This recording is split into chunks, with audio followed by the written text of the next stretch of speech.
Hello everyone, training learning victory ইতিহাস প্ল্যাটফর্মের পক্ষ থেকে সবাইকে স্বাগত। আজ আমি আপনাদের মাঝে একটি বাক্যের বিশ্লেষণ করার জন্য উপস্থিত হয়েছি। বা যে বাক্যটা সেটা হচ্ছে মূল বিষয়টা সেটা হচ্ছে ব্যবসায় মানিয়ে নেওয়াটা খুবই গুরুত্বপূর্ণ। সম্মানিত অতিথিবৃন্দ, আজকে সম্মানিত নেতৃত্ব, প্রিয় সহকর্মী এবং আইটি পরিবারের সদস্যবৃন্দ, আপনাদের সবাইকে জানাই আন্তরিক শুভেচ্ছা এবং অভিনন্দন। আজ আমি যে বিষয়টি নিয়ে কথা বলতে চাই তা হলো ব্যবসায় মানিয়ে নেওয়া খুবই গুরুত্বপূর্ণ, বিশেষ করে আমাদের আইটি কোম্পানির প্রেক্ষাপটে। এই শব্দটি কেবল একটি বাক্য নয়, এটি আমাদের অস্তিত্ব, আমাদের অগ্রগতি এবং আমাদের ভবিষ্যতের ভিত্তি।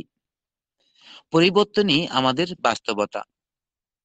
প্রিয় প্রতিষ্ঠাতা সদস্য, ভিক্টোরিয়া ইতিহাসে যারা আমরা অগ্রাধিকার ভিত্তিতে সম্পৃক্ত হতে পেরেছি, যে পৃথিবীতে আমরা কাজ করি সে প্রতিনিয়তই বদলে যাচ্ছে। মানে যে অবস্থান থেকে পৃথিবীতে আমরা কাজ করে যাচ্ছি সেই পৃথিবী প্রতিনিয়তই বদলে যাচ্ছে। একদিনের প্রযুক্তি আরেকদিন অপ্রয়োজনীয় হয়ে যাচ্ছে। অর্থাৎ আজকে যে প্রযুক্তি আমরা দেখতে পাচ্ছি পরের দিন সেটাকে অপ্রয়োজনীয় হয়ে যাচ্ছে। গতকালের দক্ষতা আজ আর যথেষ্ট নয়। আজ আমরা যে ব্যবসায়িক পরিবেশে দাঁড়িয়ে আছি সেখানে মানিয়ে নেওয়া কোনো বিকল্প নয়। এটি বেঁচে থাকার প্রধান চাবিকাঠি। এই আইটি দুনিয়ায় যেন এক প্রবাহমান নদী চলমান, পরিবর্তিত, চ্যালেঞ্জে পরিপূর্ণ। এখানে শুধু সেই ব্যবসা এগিয়ে যেতে পারে যারা নিজের ভিতরে পরিবর্তনের শক্তি ধারণ করে। পরিবর্তনের সাথে যে দ্রুত মানিয়ে নিতে পারে সাফল্য তার হাতেই থাকে। আজ যারা সফটওয়্যার তৈরি করে আগামীকাল তাদেরকে হয়তো এআই, মেশিন লার্নিং, অটোমেশন শিখতে হবে। একজন প্রোগ্রামের কাজ আজ শুধু কোড লেখা নয়, বরং নতুন টুলস, নতুন পদ্ধতি, নতুন সিস্টেমকে শেখা। আমরা যদি পরিবর্তনকে ভয় পাই তাহলে পিছিয়ে পড়ব, কিন্তু যদি পরিবর্তনকে আলিঙ্গন করি তাহলে আমরা এগিয়ে যাব। এটাই আইটি সেক্টরের নীতি। একসময় পৃথিবীর সেরা কোম্পানিগুলো পিছিয়ে পড়েছিল শুধু এই কারণে তারা পরিবর্তনের সাথে নিজেকে মানিয়ে নিতে পারেনি। মানিয়ে নেওয়া আমাদেরকে প্রতিযোগিতায় এগিয়ে রাখে। আইটি সেক্টরে প্রতিযোগিতা শুধু বাজারে নয়, মানুষের মেধা, দক্ষতা এবং গতির মধ্যেও প্রতিযোগিতা চলছে। যে কোম্পানি দ্রুত নতুন স্কিল গ্রহণ করতে পারে, যে টিম দ্রুত নতুন প্রযুক্তি শিখতে পারে, যে কর্মী নতুন পরিস্থিতিকে নিজেকে সাজিয়ে নিতে পারে, সফলতা তাদের হাতেই ধরা দেয়। আজকের ব্যবসা শুধুই বড় হওয়া নয়, সময় উপযোগী হওয়া। যে সময় যে দক্ষতা প্রয়োজন তা অর্জন করতে পারার সক্ষমতা, এটাই আমাদের শক্তি। সংকটে টিকে থাকার শক্তি দেয়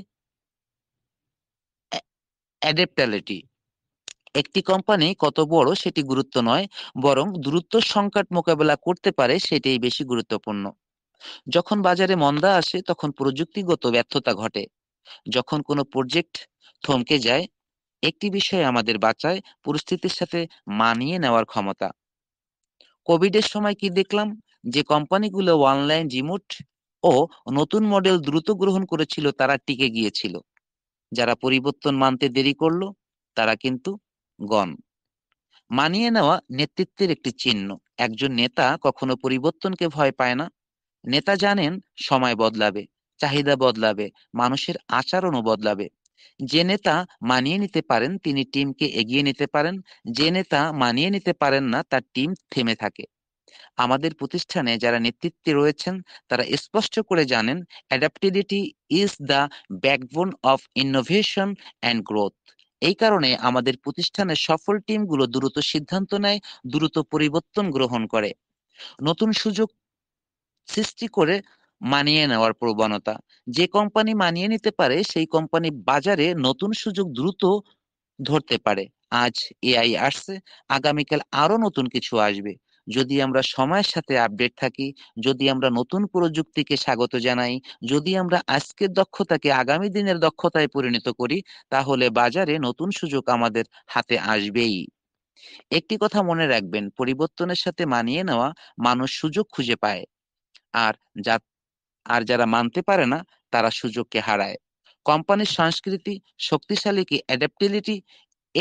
একটি আইটি কোম্পানির সবথেকে বড় শক্তি তার সংস্কৃতি। যখন একটি টিম পরিবর্তনকে ভয় না পেয়ে গ্রহণ করে, সেখানে উদ্ভাবন জন্মায়, সৃজনশীলতা বাড়ে, আত্মবিশ্বাস বৃদ্ধি পায়। একটি অ্যাডাপ্টিবিলিটি টিম সবসময় শেখার জন্য প্রস্তুত থাকে। তারা জানে আজ যা শিখছে সেই আগামী দিনের সাফল্যের ভিত্তি হিসেবে দাঁড় হবে। মানিয়ে নেওয়া ব্যক্তি এবং দল দুজনেই আরো উন্নতি করতে পারে। একজন ব্যক্তির জন্য অ্যাডাপ্টেবিলিটি হলো নতুন দক্ষতা শেখার ক্ষমতা, চ্যালেঞ্জ মোকাবেলার ক্ষমতা, দ্রুত সিদ্ধান্ত নেওয়ার ক্ষমতা, পরিবর্তনের ভিতরে সুযোগ তৈরি করে নেওয়ার ক্ষমতা। আর একটি দলের জন্য অ্যাডাপ্টেবিলিটি হলো টিম ওয়ার্কে শক্তিশালী করা, নতুন প্রজেক্টে দ্রুত নিজেকে ফিট করা এবং ক্লায়েন্টের চাহিদা দ্রুত পূরণ করা, সময়ের মূল্য বুঝে কাজ করা। সমস্ত আলোচনার মূল অংশ হিসেবে যদি আপনাদের কাছে উপস্থাপন করতে চাই, মানিয়ে নেওয়া মানেই এগিয়ে যাওয়া। সম্মানিত প্রতিষ্ঠাতা সদস্য, ভিক্টোরিয়া ইতিহাসে যারা আমরা এখানে আমার কথা শুনছেন, আজকের এই আইটি ইকোসিস্টেমে কেবল দক্ষতা দিয়ে হবে না, কেবল অভিজ্ঞতা দিয়েও হবে না। সাফল্যের প্রধান দরজা খুলে দেয় অ্যাডাপ্টিবিলিটি। একটি কথা মনে রাখবেন, যে মানিয়ে নিতে পারে সে এগিয়ে যেতে পারে, যে এগিয়ে যেতে পারে সে জয়ী হতে পারে। আমরা যদি সত্যি আমাদের কোম্পানিকে আরো শক্তিশালী, আরো বিশ্বমানের এবং আরো প্রতিযোগিতামূলক করতে চাই, তাহলে আমাদের প্রত্যেককে অ্যাডাপ্টিবিলিটির চর্চা করতে হবে। পরিবর্তনকে ভয় না পেয়ে বরং পরিবর্তনকে গ্রহণ করে সামনে এগিয়ে যাওয়াই আজকের সবথেকে বড় সাফল্য। আসুন আমরা সবাই মিলে এই পরিবর্তনশীল আইটি দুনিয়াকে সুযোগ হিসেবে গ্রহণ করি। আসুন আমরা সবাই অ্যাডাপ্টেবিলিটি শিখি, উন্নত হই, এগিয়ে যাই, কারণ ব্যবসায় মানিয়ে নেওয়াই আমাদের ভবিষ্যৎ। ধন্যবাদ সবাইকে।